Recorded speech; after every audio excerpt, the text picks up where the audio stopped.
Aline, está me ouvindo? Tudo certo, já comecei a gravação.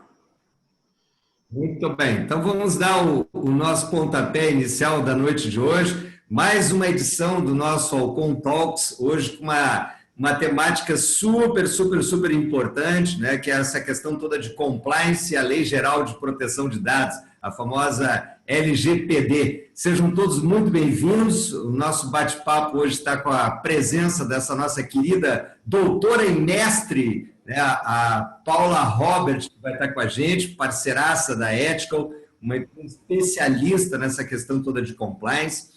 A primeira vez que eu tive contato, Paula, não sei se eu te comentei, pessoal, com essa questão do compliance foi por ocasião da minha formação, a primeira formação que eu fiz lá no Instituto Brasileiro de Governança Corporativa, no IBGC. Falava essa palavra compliance, eu até nem entendi direito o que isso queria dizer, fui atrás dessa palavra para tentar entender a dinâmica desse negócio.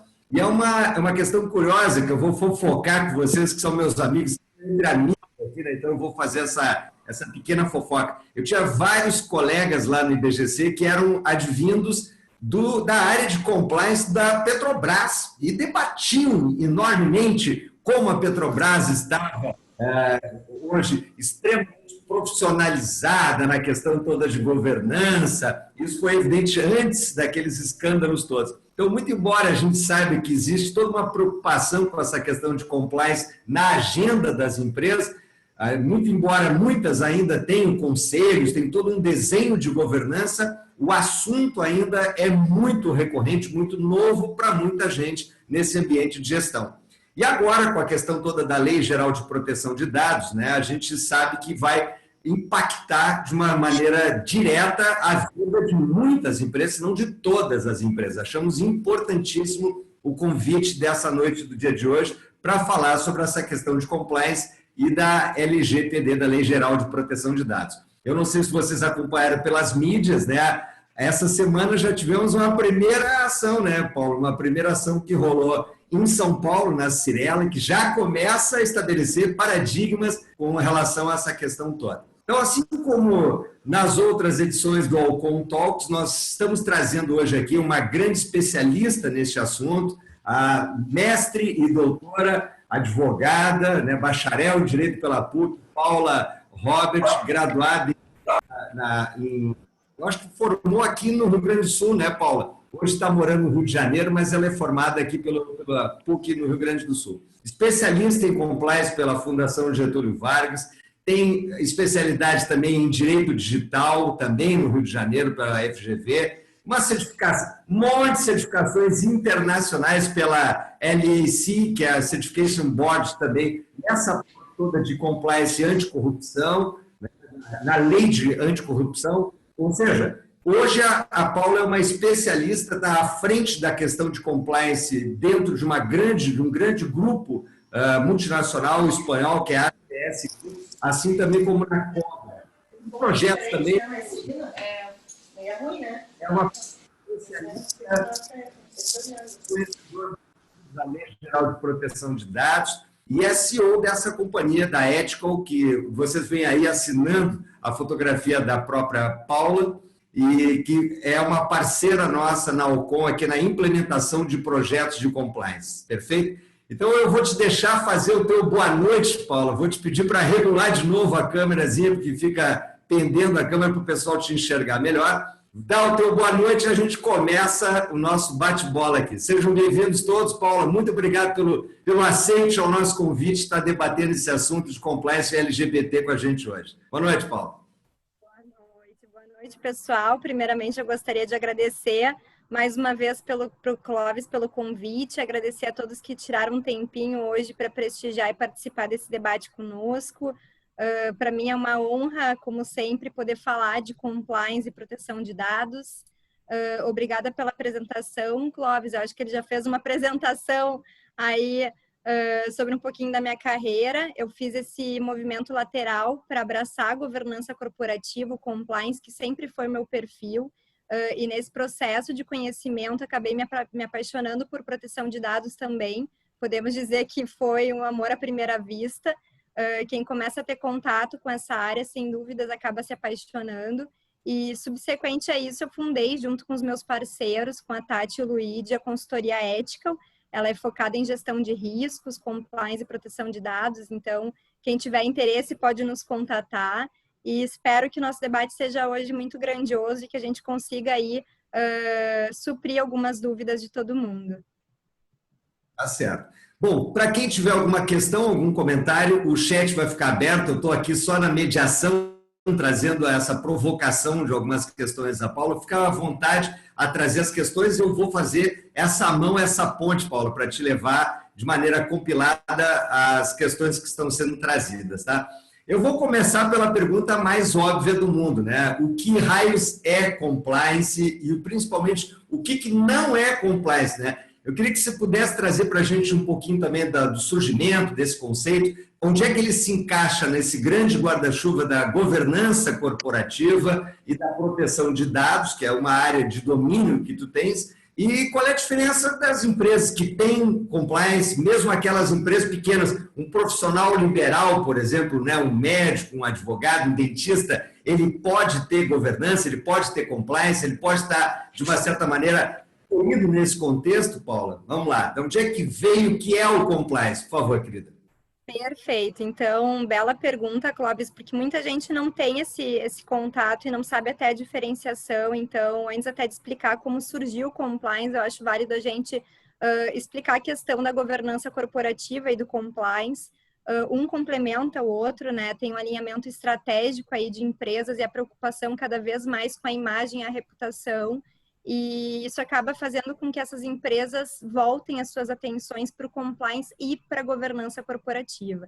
Então, quando a gente fala em governança corporativa e compliance, nós estamos falando também de ética, né? Enquanto a governança ela tem como objetivo, sobretudo, evitar conflitos de interesse, o compliance ele busca estabelecer formas, né, de controle para cumprimentos das leis e normas às quais a empresa está sujeita, né? Diretrizes das organizações internas também, não só a parte externa.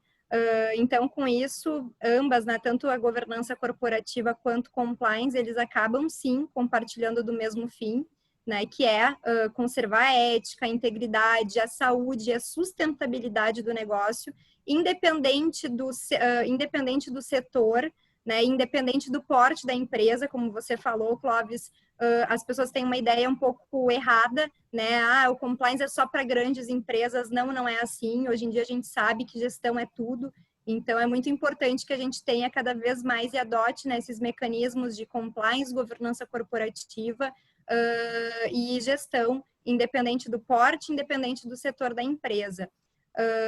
A relação também entre esses dois conceitos, compliance e governança corporativa, também é permeada pela noção da transparência, né? A gente diz que hoje nenhum negócio, nada vai para frente sem a transparência efetiva e sem a conscientização, né? Na sociedade, nos mercados atuais, a transparência ela tem se tornado cada vez mais cobrada pelas empresas, pelos parceiros, pelos funcionários, né? Então, a gente cada vez mais vê isso, ouve falar disso, né? Seja em jornais estampados, notícias hoje em dia pela internet, escândalos e esquemas de corrupção em organizações cada vez mais trouxeram à luz a importância dessas práticas, né? Mais cristalinas, mais transparentes, e está fazendo com que cada vez mais as empresas voltem aí os seus olhares para a governança e para o compliance. Então, são, como eu disse, conceitos complementares. Com o advento... Está além também de meramente ter um código de ética, né, Paula? É um pouco mais complexo e mais abrangente do que isso, né? Bem mais complexo. A gente fala que não pode ser um programa, né, a atitude de gestão de prateleira, para inglês ver, a gente utiliza muito esse termo. E aí, com o advento da nossa lei brasileira anticorrupção, a Lei 12.846, o compliance ele foi popularizando cada vez mais, né? Então, isso porque...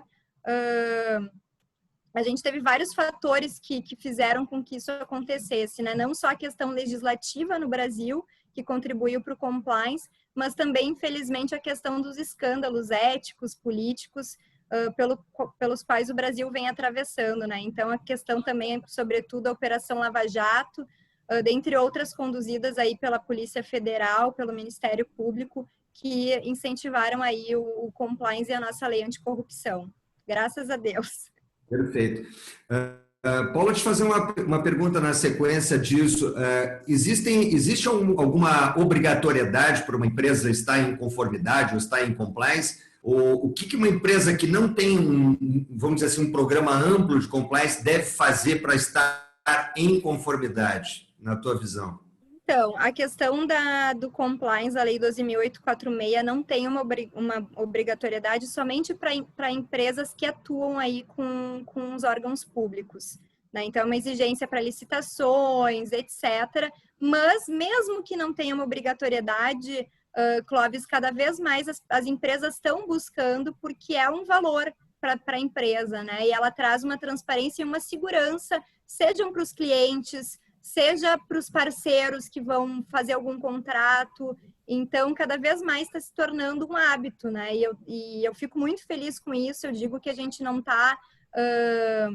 a gente não é uma... Eu sempre falo, não é uma corrida de 100 metros, é uma maratona, né? E o compliance, ele é um sistema de controle que permite a empresa estar em conformidade com atos, com normas e leis, com a parte regulatória do setor da empresa também. Ele possibilita aí a criação de boas práticas para adequação da empresa, né, atraindo cada vez mais investidores, clientes, parceiros, né, o público em geral.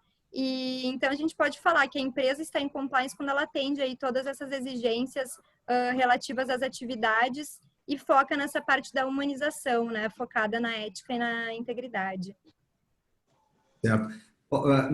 Nós vivemos uma complexidade jurídico-legal, não só no Brasil, mas no mundo inteiro, de alta complexidade, né, Paula? Você que trabalha na frente, conduzindo esse processo de compliance de uma multinacional, vê diferenças, semelhanças entre as nossas legislações anticorrupção, os rigores que a gente tem em termos de normativas e fora do Brasil? Como é que se faz esse paralelo, essa comparação, Paula?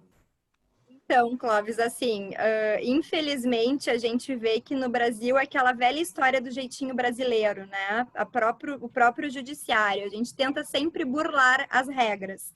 Infelizmente é uma questão cultural, as coisas estão mudando, graças a Deus. Lá fora, Europa, FCPA, o KBA, essas leis são mais rigorosas. É justamente para não deixar nenhuma lacuna para que qualquer coisa aconteça. Então, sim, eu digo que a gente está aí alguns anos em atraso, tanto com a questão de compliance, quanto a questão de proteção de dados, que é um dos temas que a gente vai falar um pouquinho hoje à noite. E realmente, né, se nós formos avaliar o FCPA, ele foi feito em 77, enquanto a nossa lei anticorrupção ela foi de 2013, 2014. Então, assim, só isso já dá uma, né, a gente fica respeito. Aí vamos ver se ele vai. Perfeito. Na sequência, só é o seguinte, empresas que não têm compliance, eles têm um caminho para a implementação de uma solução de compliance, precisa fazer um grande movimento, um grande investimento, uma mudança de cultura, tem, vamos dizer assim, um passo inicial que precisa ser dado nesse sentido ou não?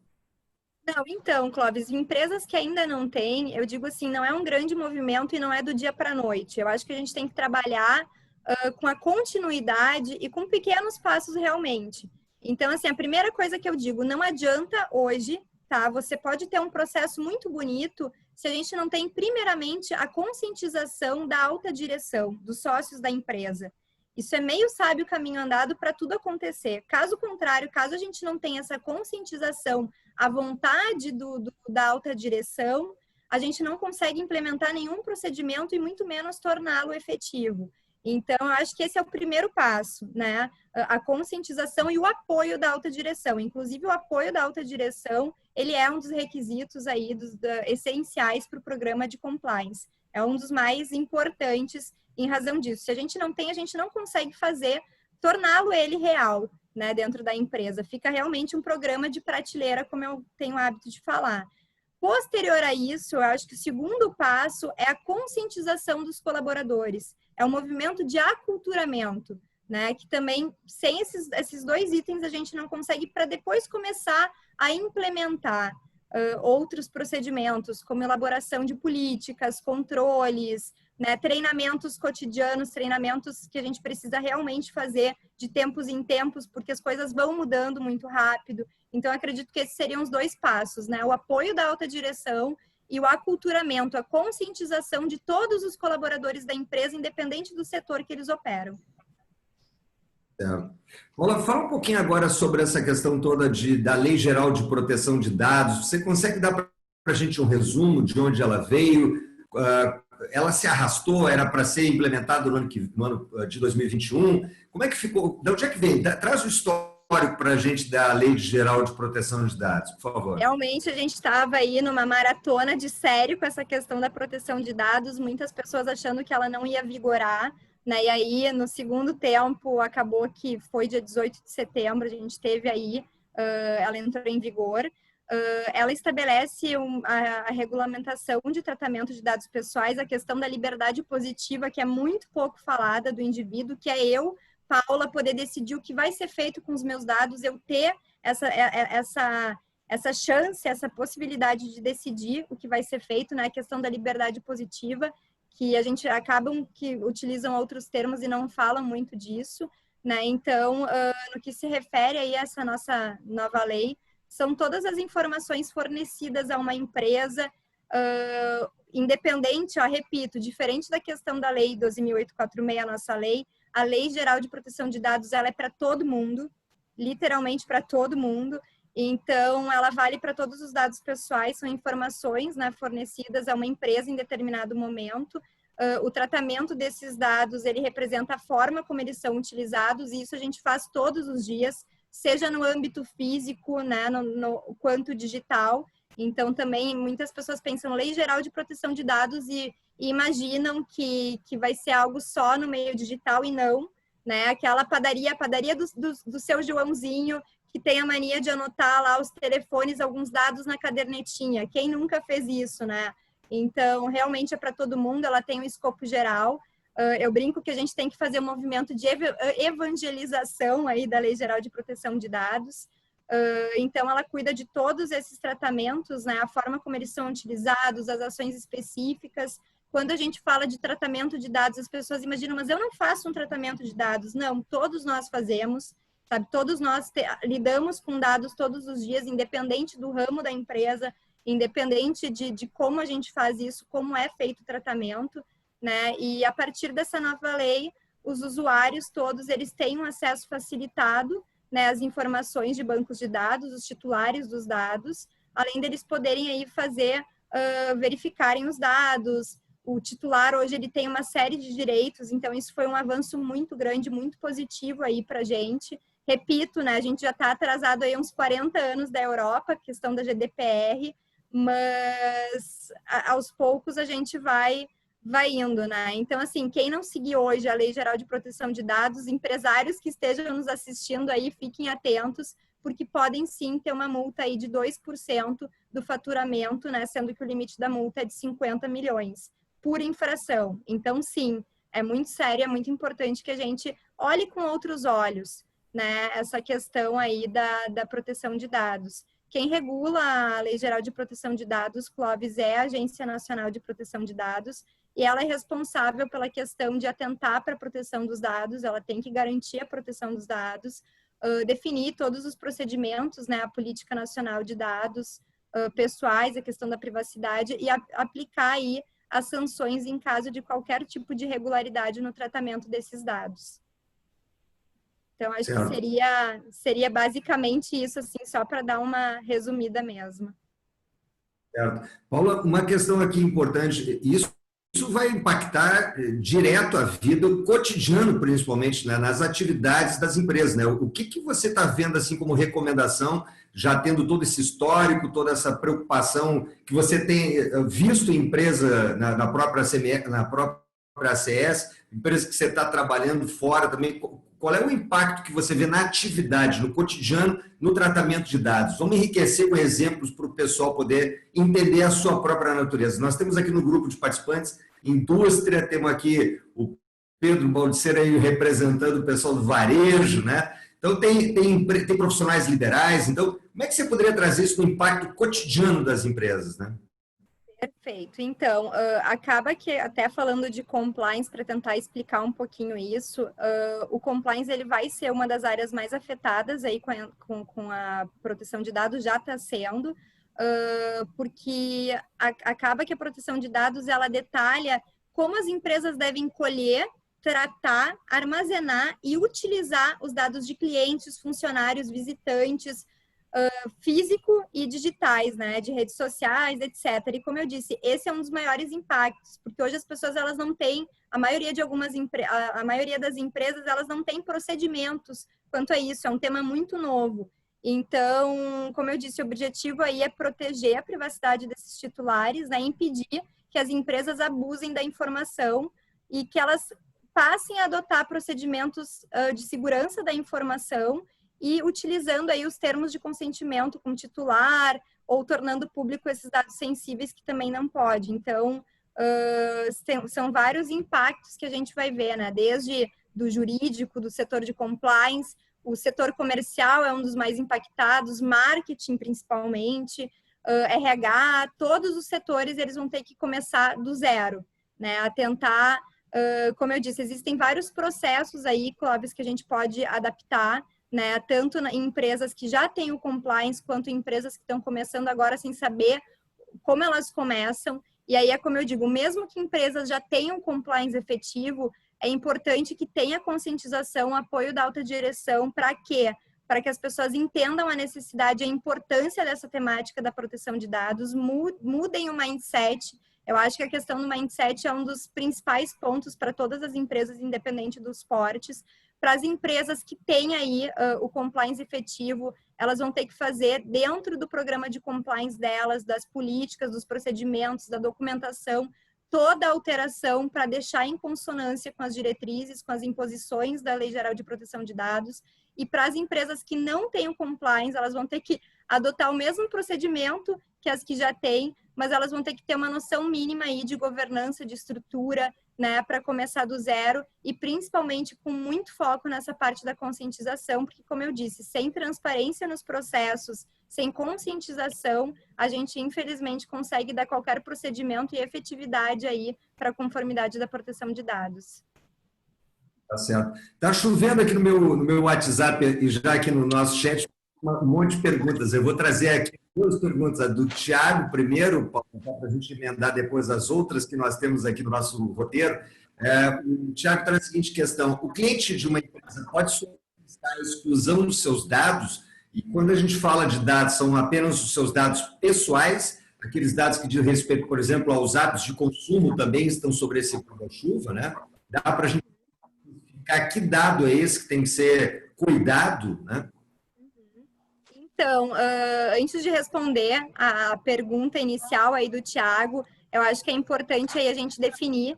Existem alguns tipos de dados, Clóvis, que são os dados pessoais, os dados sensíveis, né? Os dados pessoais são todas as informações que envolvem o nome, o RG, o CPF, data e local de nascimento, endereço, localização, via GPS, renda, entre outros tipos de documentos, tá? Informações com endereço de IP, dados comportamentais, como hábitos de consumo, né? Que são considerados os dados pessoais. Dados sensíveis, tá? São todos aqueles dados que acabam se referindo aí à origem racial ou étnica, questões sobre a saúde, vida sexual, convicções religiosas, políticas, filosóficas, entre outros. Então, a gente tem que ter muita atenção com todos os dados pessoais, mas principalmente com a questão aí dos dados pessoais sensíveis. Por quê?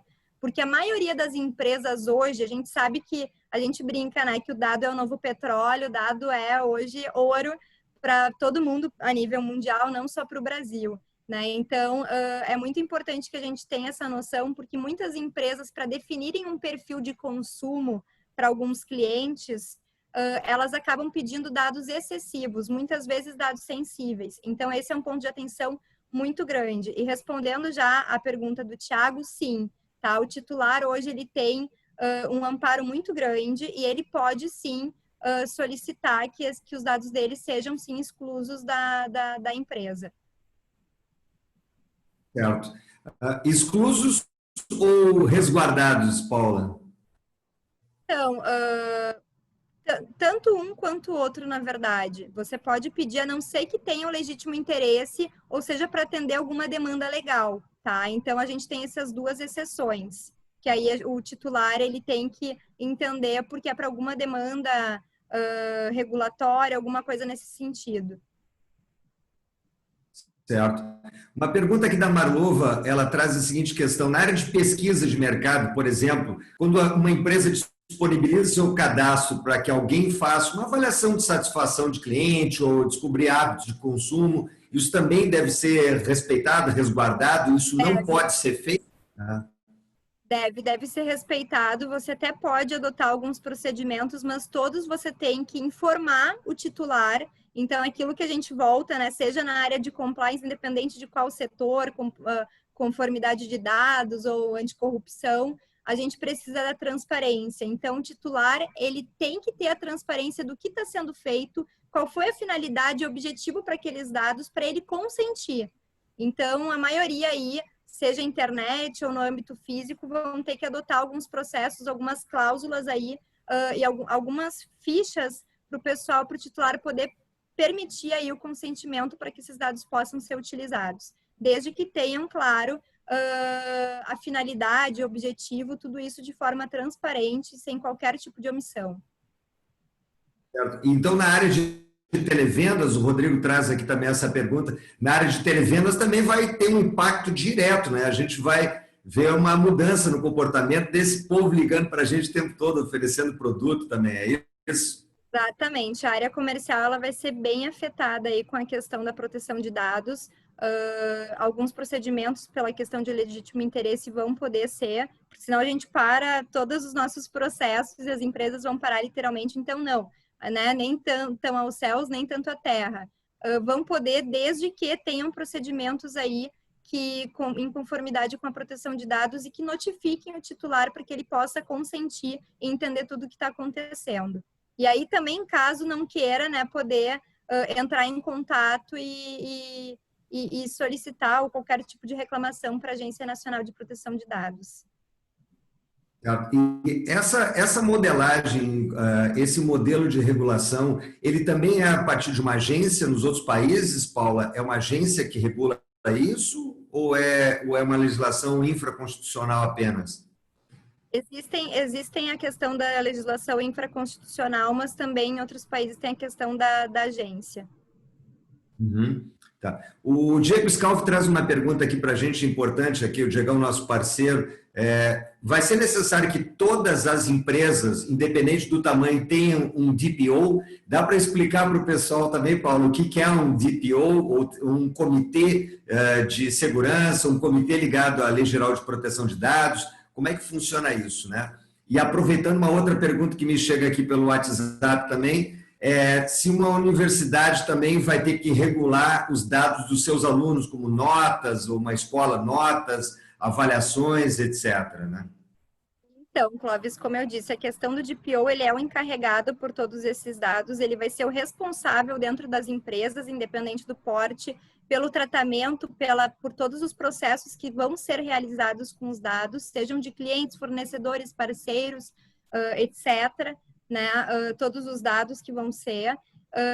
E sim, tá? Todas as empresas vai ter que ter a figura aí do encarregado, do DPO, né? A gente chama aqui no Brasil de encarregado. E, perdão, agora eu fugi aqui com o complemento da pergunta. Eu vou, antes de trazer a segunda parte da pergunta, voltando a essa questão do DPO, do encarregado. Isso pode ser, de alguma certa maneira, terceirizado? Você pode ter a tua empresa... Pode. A terceirização responsável técnico, é mais ou menos isso, Paula?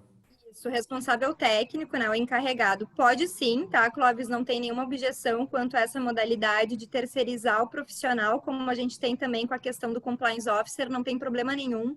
Mas é muito importante que a empresa, que esse DPO terceirizado, ele conheça de fato todos os procedimentos da empresa e que ele vá, né, ele tenha uma presença ativa dentro da empresa, capaz aí de conhecer todos os procedimentos, porque tudo vai alterando muito rápido, né? Então é importante que tenha isso, não que seja uma pessoa que vá eventualmente lá Então, é bem importante que tenha aí esse convívio ativo dentro da organização.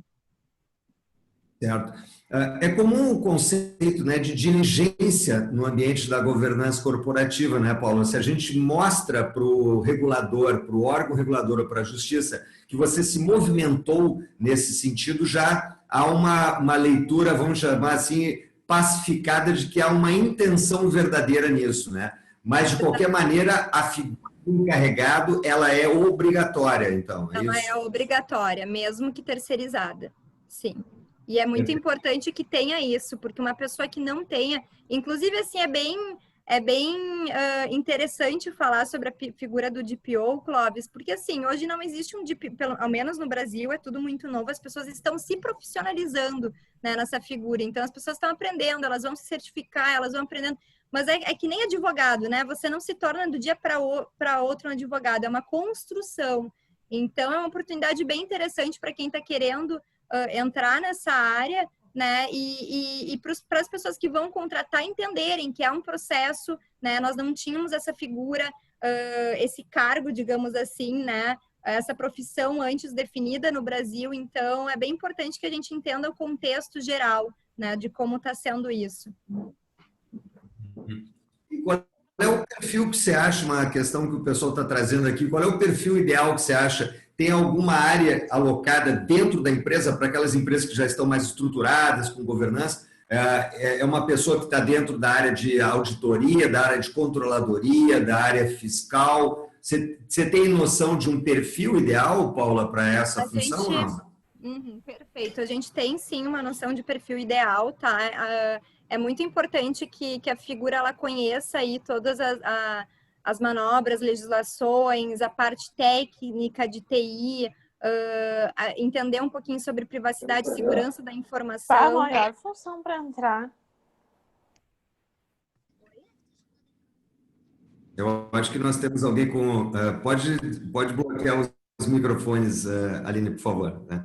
Vamos de novo, Paula. Desculpa, gente. Vamos lá. Não, então, pessoal, é muito importante, Clóvis, que tenha um conhecimento multidisciplinar, né? O que tem acontecido muito hoje em dia, principalmente em empresas que já têm um corpo, um departamento de compliance. Eles estão assumindo essa tarefa, é o que a gente está fazendo, inclusive, na ACS. O setor de compliance está assumindo, abarcando a questão de proteção de dados. Por quê? Por que é muito importante? Porque quem trabalha com compliance hoje, quem opera com compliance, já está acostumado a lidar com riscos, né? Na verdade, todo mundo lida com riscos, mas as pessoas não estão preparadas para lidarem com riscos, para entenderem. Então, é muito importante que o DPO, ele aprenda aí a lidar com gestão de riscos, ele tenha entendimento sobre as normativas, ele entenda dos processos de prevenção, detecção e correção, né? Estudo a questão judiciária também, a legislação, a parte de tecnologia da informação, mesmo que não tenha aí um conhecimento amplo, que hoje em dia é difícil, assim, muitas pessoas têm conhecimento, às vezes, de jurídico, mas não têm conhecimento da parte de TI. E aí, o que a gente vem vendo muito acontecer é as pessoas acabando se obrigando a estudar para ter um conhecimento multidisciplinar mesmo. Mas o que eu acho realmente essencial são o profissional ele saber lidar com gestão de riscos. Repito, todos nós hoje lidamos com riscos, mas a maioria das pessoas não sabe que está lidando e não sabe como proceder. Então, para mim, eu acho que isso é uma das qualidades principais. A questão da comunicação, né? A questão da conscientização, ser uma pessoa que tem aí um fácil acesso com todas as áreas da empresa, né? Uma comunicação clara, objetiva. Então, eu acho que isso é bem importante. Além da questão da gestão de riscos, que eu acho que é de extrema valia. Queria voltar nessa questão, o João traz uma pergunta assim, se você entra, por exemplo, num post feito no Instagram ou numa mídia social, no Facebook, de uma empresa ou de um produto, logo depois aquele teu nome vai para o teu IP para um inbound marketing, tu vai receber um contato de um suposto vendedor, porque foi denotado, registrado o teu interesse. Quer dizer, a partir do momento, então, que a gente já daqui para frente entrar num determinado recurso desse, nessa vitrine virtual, não é simplesmente alguém permitido me ligar, eu vou ter que autorizar o contato de uma pessoa nesse sentido, que você acha que vai ter um impacto comercial, inclusive, Paula?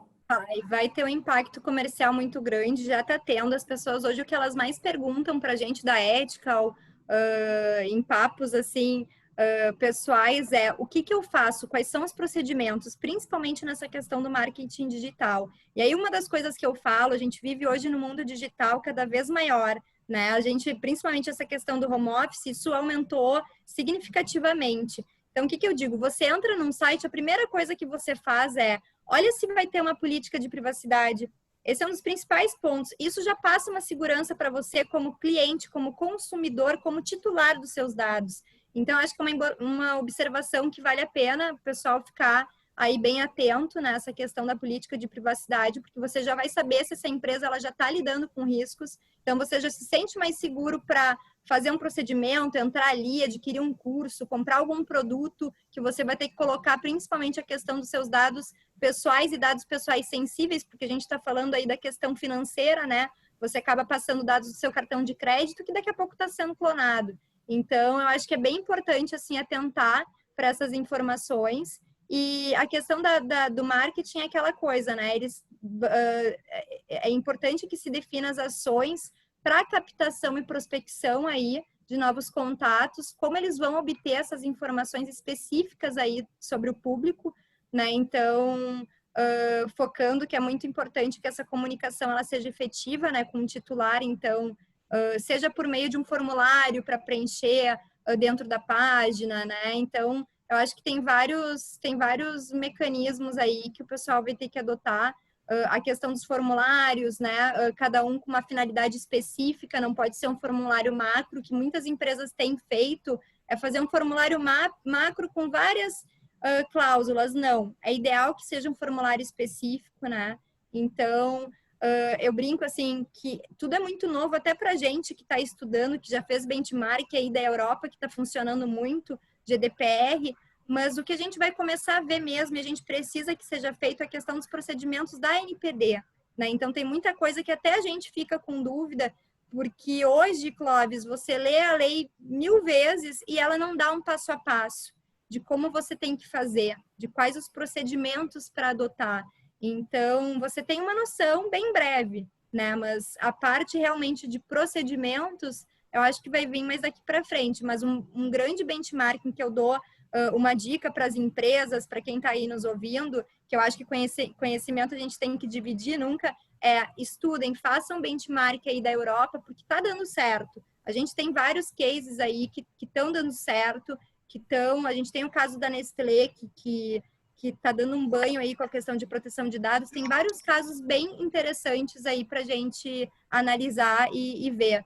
Eu digo para as empresas de forma geral, né? Não muito para o titular. O titular ele tem que ficar atento, mas para as empresas analisarem para ver como está sendo feito. E aí eu até posso dar umas dicas, né? Enfim, de como proceder, mas eu acho que é um caminho bem interessante.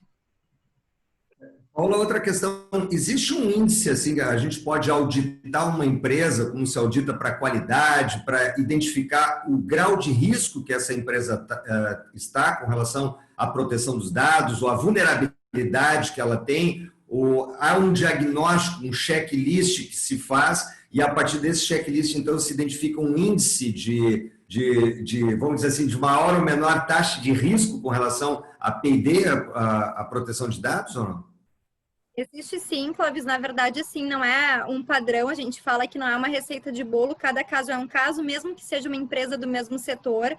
Então, um dos primeiros procedimentos que eu digo é você fazer um treinamento de conscientização e para entender a maturidade, né, o que as pessoas, os setores da empresa, qual é o entendimento deles, para entender os processos, para daí, no passo seguinte, fazer o mapeamento ali dos dados, o data mapping para entender como está sendo e aí fazer um plano de ação para entender quais são os riscos, você consegue tirar, é como se fosse uma fotografia. Você vê hoje como a empresa está e quais são os procedimentos que ela deve adotar, né? E com base nesse checklist aí, nesse mapeamento que a gente faz, a gente consegue ver o que ela está fazendo e o que ela deve fazer, né? E adotar um plano de ação, o relatório de gaps que a gente chama para que ela consiga aí entrar em conformidade e adotar as condutas esperadas aí pelas diretrizes da Lei Geral de Proteção de Dados.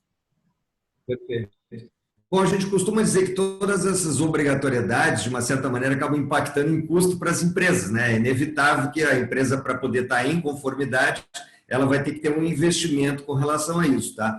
Agora, quais são os benefícios que as empresas passam a ter, Paulo, na tua leitura, a partir do momento que elas estão em compliance, adotam a proteção de dados? Qual é o impacto favorável? Além do óbvio, evidentemente, em questão de imagem, né? Você tem alguma proposta de valor que se construa com base nisso ou não? Então, Clóvis, bela pergunta, tá? As pessoas hoje em dia, quando elas entram em contato com a ética, o que elas mais perguntam é exatamente isso. Acaba que, assim, hoje a gente vive cada vez mais numa sociedade, né, da era da informação, que a gente fala, sociedade dos dados.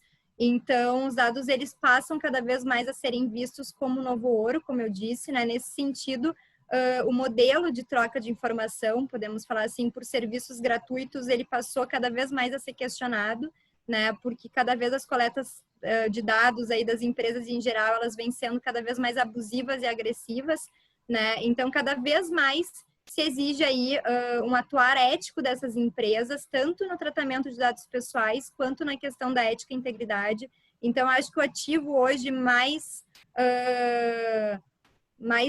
comentado e que de fato é a questão aí a questão da ética, a reputação da empresa, né? E hoje a gente não pensa assim no atuar regionalizado, né? Mas sim no atuar globalizado. Eu gosto sempre de frisar isso. Então, cada vez mais as relações empresariais e com o consumidor, né? Elas são traçadas aí no âmbito internacional, em diversos países, e cada vez mais elas buscam essa parte da humanização.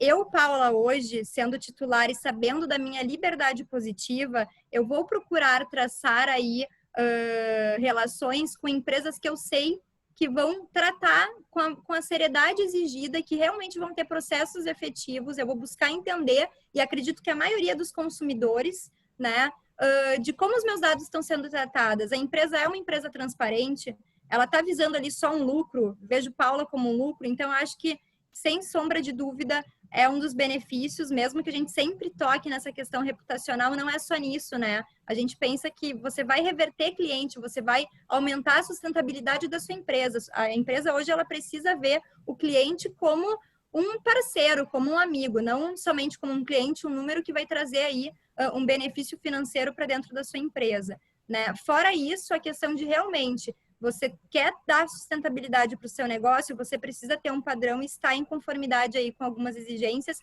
principalmente com a parte aí do compliance, da governança corporativa, para que você possa ter uma sustentabilidade operacional, uma sustentabilidade reputacional, uma sustentabilidade de trazer cada vez mais funcionários, colaboradores, parceiros para o seu time e fazer aí a sua empresa crescer e alavancar, né, com a devida importância e com o devido conhecimento de tudo que está acontecendo no mundo de forma geral, né? Então, eu acho que cada vez mais a gente tem que avaliar o consumidor como um parceiro, como um amigo, e entender o contexto inteiro e adotar os procedimentos que acabam trazendo benefícios para todo o contexto, não somente para a empresa na parte financeira, né? Sem sombra de dúvidas, a gente tem a questão aí que eu sempre falo que, além, né, de sanções, de você ser multado, eu sempre digo, prevenir é 1000 vezes melhor que remediar, é você saber que a sua empresa está adotando procedimentos que só tem tudo para dar certo e para alavancar o seu negócio, né? Então, é muito importante que as empresas pensem com isso e que tenham essa questão, né? Eu sempre digo, você pensa que o compliance é caro, que a conformidade é cara, você tente não fazer o compliance. E realmente, né, a gente diz, é só sentindo no bolso para a gente realmente avaliar e entender, né, essa questão toda. Então, fora que a LGPD aí, na questão da LGPD é uma obrigatoriedade, né? E a gente já está vendo as multas acontecerem, né? As empresas serem punidas, como o caso que você falou.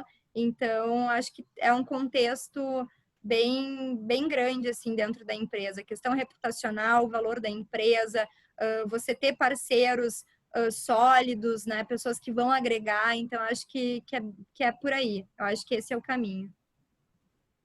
Certo. Eu me lembro que em 1980 e lá vai bolinha, na época minha ainda de faculdade, lá atrás, Paulo, um professor nos trouxe uma matéria dizendo assim, olha só que coisa interessante, um derramamento de óleo de um navio petroleiro no Mar Báltico impactou o ecossistema. E o professor trouxe aquela matéria, aquele recorte, disse assim, no futuro as empresas serão separadas entre aquelas que têm sustentabilidade, respeito ao meio ambiente e as que não têm. Quer dizer, a gente achava que ele trouxe meio maluco, né? Não cuidava muito desses aspectos todos. Aí veio legislações importantes, como a legislação como é que chama? De motores a diesel na Europa, o G5, etc, etc. E hoje passou a ser cotidiano. Depois, aqui no Brasil, nós tivemos também a própria Lei de Defesa do Consumidor, né, que obrigou as empresas a um enquadramento também, né? Então, de uma certa maneira, a gente vai ter que acabar nos adaptando a essa realidade. O mundo passa a ser cada vez mais digital, como você trouxe aqui. Tem um ditado que diz que se você não está pagando por um produto, a tua informação é o produto, né? Quer dizer, os teus dados são o produto e, inevitavelmente, a gente vai ter que migrar nesse sentido. Agora, quais são, no teu entendimento, Paulo, assim, as maiores dificuldades que as empresas vão viver nessa trajetória, nessa maratona que você trouxe aí? Qual é, para você, assim, os grandes impactos na implementação da adequação à Lei Geral de Proteção de Dados ou um movimento de compliance mais amplo? Então, Clóvis, a gente vem vendo aí, observando, tanto dentro da ACS, como em alguns cases aí da Ethical, né, que a gente vem acontecendo na implementação aí da conformidade com a proteção de dados. A gente tem uma série aí de problemas que eu posso citar na prática, que é a falta de accountability da liderança da empresa, né? Um projeto que permeia todas as áreas aí, ele acaba criando ruídos, né? Existem vários mitos, então, é aquilo que eu falei, se a liderança ela não estiver junto de fato, a gente não cria esse senso de urgência nas pessoas. Então, isso é muito importante, a gente bate nessa tecla. Eu acho que esse é um dos maiores problemas, o mindset, a questão dos gestores das empresas, dos sócios acharem que isso não é preciso, tanto que muitas empresas, a gente vê a questão de números mesmo, muitas empresas ainda não implementaram por conta disso, né? Por saber se a lei ia vingar. Então, a gente sempre, é a cultura, o jeitinho brasileiro de sempre deixar para depois, né? A gente tem isso, eu acho que isso a gente precisa mudar cada vez mais, mas eu acho que a gente está dando passos de formigas, mas passos certeiros, eu acho que as coisas vão acontecendo. Outro ponto, assim, falando bem, trazendo a prática aqui para o nosso debate, as empresas, elas vêm contratando projetos sem entenderem qual é o final do projeto, né? Qual é o objetivo real do assessment. Então, explicar o que é, isso acaba dificultando muito, porque é essencial o time das empresas estar junto nessa jornada, entender os processos de todas as áreas. A gente fala que é uma corrida de revezamento, então, eu gosto de usar essa expressão, né? Uma corrida de revezamento, o time começa, eu vou dar o bastão para ele e a empresa vai continuar a correr. Né? Não é só, de fato, você implementar, tem que ter uma continuidade. Então, muitas empresas, elas vão lá, elas fazem a adequação inicial e elas não estão projetando aí uma continuidade, né? Então, a gente tem que pensar nesses projetos, nesses processos futuros. Então, isso é muito importante para que isso ajude aí nesse processo todo, na adequação efetiva e que a empresa não venha sofrer uma sanção mais adiante, né? Então, é importante, como eu disse, a questão da empresa continuar a correr. Não é algo, Clóvis, que nós vamos entregar, eu vou entregar o papel e eles vão criar do zero. Outra questão é a questão do descrédito, né, de todos os processos, aí as empresas acharem que não precisam da LGPD ou que a lei não ia entrar em vigor, como eu disse, que isso realmente não era uma prioridade, veio a Covid que acabou dificultando muito mais o processo, principalmente a situação econômica do mundo todo, não só do Brasil. Eu acho que esses são pontos bem dolorosos aí para a gente. E aí a gente tem uma série de problemas, né? Outra questão da mudança de mentalidade, que eu falei, isso, o aculturamento, ele não acontece do dia para a noite, é uma questão contínua também, então, principalmente a mentalidade interna dentro da empresa, né? Porque a maior dificuldade que a gente vê é dizer para as pessoas que elas têm que mudar aquilo que elas já fazem hoje, né? Eu vou chegar para você e vou dizer, olha, você tem que mudar os seus procedimentos, os seus recursos, a forma como você age. Isso é bem complicado, a gente lida com todos os tipos de pessoas, a comunicação, eu digo que é hoje um dos bens maiores, né? A gente saber a forma como a gente vai se comunicar, então esse é outro desafio. né? Com cada pessoa, com cada perfil, a gente tem que ter um tipo de comunicação. Outro ponto interessante que eu também citei, assim, inicialmente, é a questão do mapeamento de dados, né? Como eu disse, o mapa, ele é uma fotografia, ele não é algo permanente, por isso, né? Ele vai mudando. Então, quando você cria o mapa de dados, o empresário vai lá, ele reflete o que a empresa tem naquele momento, né? Então, a atualização desse mapa de dados, ela é essencial, ela é contínua, porque senão a empresa vai estar só ambientada para lidar com os primeiros riscos do primeiro mapeamento. Então, é importante a gente saber que isso é um desafio, é algo que vai ter que entrar no DNA, não só de uma determinada área, como também de todas as outras áreas de suporte da empresa.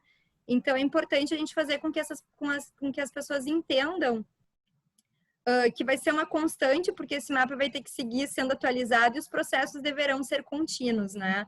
Principalmente aí eu bato na tecla a questão da comunicação, da conscientização, dos treinamentos. É importante você treinar os seus colaboradores para que eles entendam. Hoje você vai falar com alguém, as pessoas menos assim, menos de muitas pessoas não têm noção do que é a LGPD.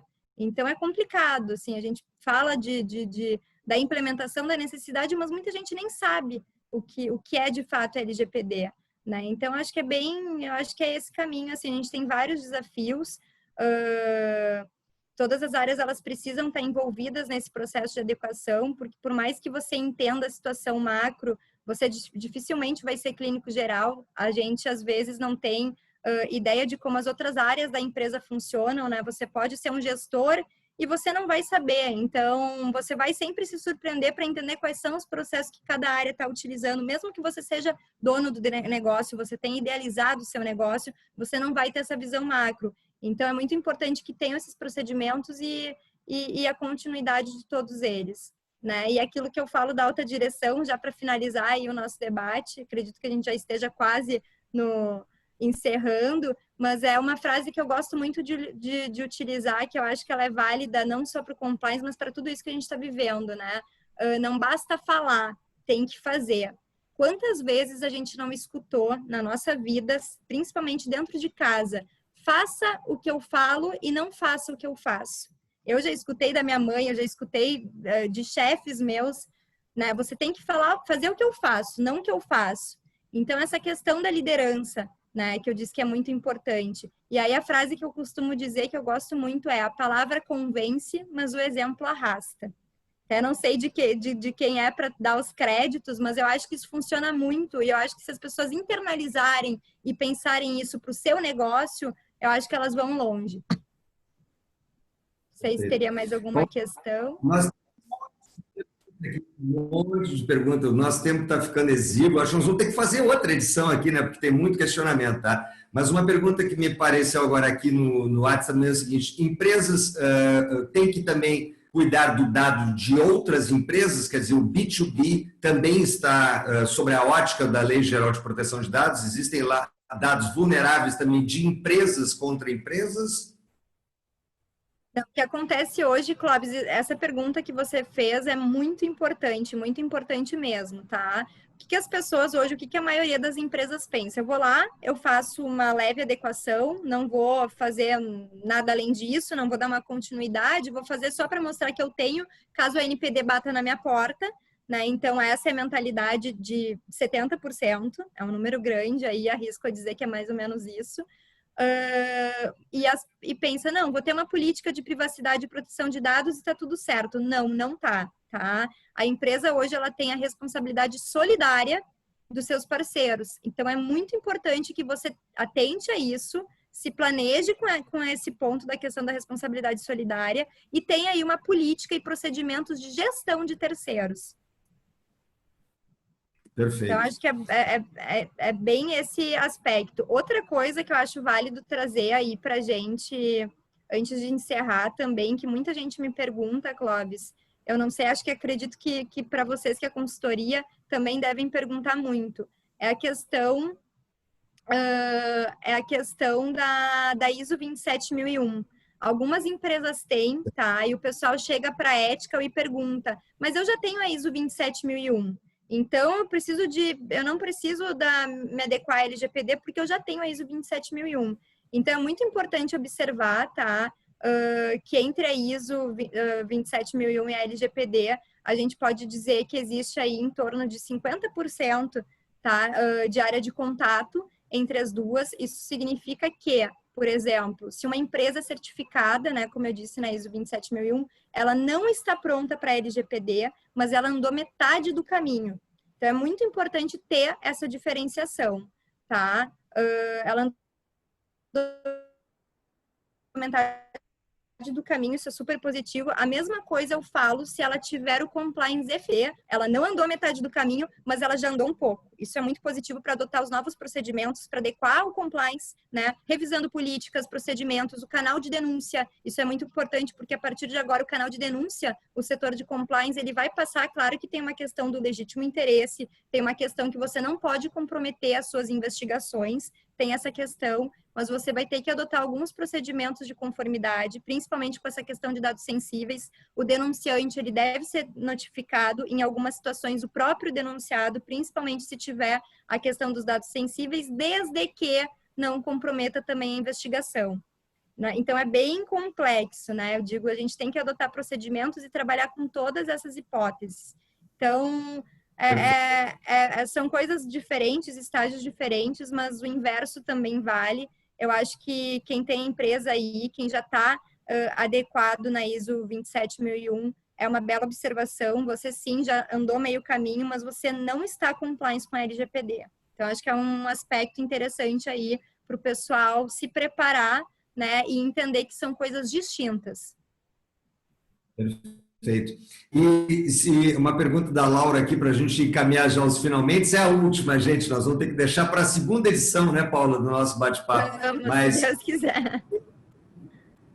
Se terceiros estiverem utilizando os dados da própria empresa, a empresa também tem que tomar uma postura nesse sentido, né, Paula? Não? Tem. É aquilo que eu falei com a questão da responsabilidade solidária, né? A gente tem que ter uma política de gestão de terceiros, porque sim, a LGPD, ela tem essa questão, a empresa pode se responsabilizar. A gente pensa, vou adotar todos os procedimentos, vou cuidar dentro da minha empresa. Quando eu compartilho com outros terceiros, com outro parceiro esses dados, eu posso vir, caso de qualquer problema, ele não tem uma política de tratamento de dados, ele aconteça alguma coisa, eu vou ter essa responsabilidade solidária. Então, um ponto de atenção que eu digo é, cuide para quem você vai compartilhar esses dados e tenha uma parceria sólida com empresas que já estejam adequadas ou estejam no caminho de se adequar. Isso é muito importante hoje, tá? Você perguntar, fazer uma due diligence de parceiros, alguma coisa nesse sentido, para entender qual é a maturidade sobre a proteção de dados, a segurança da informação daquela empresa específica, né? Para você saber quais são os riscos que você está correndo. Então, é muito importante, por isso que eu falei a questão do DPO, Clóvis. Ele tem uma série aí de qualidades que ele tem que ter, mas eu acho que um dos pontos principais aí é a questão da gestão de riscos, né? Todo mundo hoje, independente da profissão, corre algum tipo de risco, alguns cargos, profissões são mais sensíveis, são diferentes, mas o compliance, ele consegue hoje lidar com esses riscos de forma precisa, né? Trabalhar com o mantra dos 3 pilares que eu falo, a prevenção, a detecção, a correção, e eu acho que por si só isso já ajuda muito aí para que ele assuma esse papel de DPO, né? Não descartando aí outras pessoas, porque eu acho que todo mundo, né, pode correr atrás e aprender, mas eu acho que o pessoal que trabalha já com gestão de riscos, ele está mais aí preparado, né, nesse primeiro momento. Exato. Então, eu acho que isso diferencia um pouco, é um benefício que eles têm nesse momento agora com a questão do DPO. Maravilha. Gente, nós estamos com o nosso horário esgotado. Eu queria, antes de passar para a Paula Robert fazer o seu encerramento, te agradecer imensamente, Paula, tá? Os teus parceiros da Ethical, pela parceria que a gente tem, né? Pela nossa trajetória conjunta também, que ela frutifique e ajude muitas empresas também nesse momento, perfeito? A todos que participaram aqui, muito obrigado. Eu acho que a gente não conseguiu, evidentemente, esclarecer todos os pontos, porque é muito complexa essa temática. Eu vou já pedir para a Aline, inclusive, descartar os dados de todo mundo que participou, para a gente não correr nenhum risco, né, Aline? Essa lista tem que sumir. Nós nunca mais vamos ligar para ninguém agora, né? Sem autorização de vocês, obviamente. Tá certo? Mas nós teremos outros eventos nas próximas semanas, também com temáticas bastante interessantes no Alcon Talks. Acompanhe as nossas mídias sociais, vocês vão ver muitas informações importantes que virão ainda. Paula, faz um fecho teu boa noite e eu já da nossa parte agradeço a presença de todos. Obrigado, Paula, obrigado, pessoal. Está contigo, Paula, por favor. Perfeito. Clóvis, mais uma vez, muito obrigada aí pela participação, pelo convite. Obrigada a todos que estão aqui nos escutando um pouquinho. Como o Clóvis falou, é um tema bem complexo. Quando a gente fala de compliance, governança corporativa e agora essa nova lei, a gente tem muitos pontos aí para falar, então eu acho que a gente conseguiu passar uma ideia inicial aí e com certeza a gente vai desenvolver aí outras lives podendo focar em alguns pontos, né, mais objetivos e esclarecendo novas dúvidas que se vocês puderem ter. Fiquem à vontade para entrar em contato conosco, a gente tem o LinkedIn, que é Paula Robert, tem o da Alcon também, tem o da Ethical, e a gente está à disposição aí para qualquer dúvida, né, tanto das empresas quanto titulares de dados, quem está querendo entrar na profissão, a gente tem o maior prazer aí em poder dar um auxílio, e acho que é isso. Muito obrigada pelo tempo de vocês e um ótimo final de semana, né? Amanhã já é sexta-feira, então um ótimo final de semana, gente. Obrigada aí pela participação de todo mundo. Tá ótimo. Muito obrigado, gente. Obrigado, boa noite, saúde a todos. Compliance para todo mundo. Obrigado. Até mais.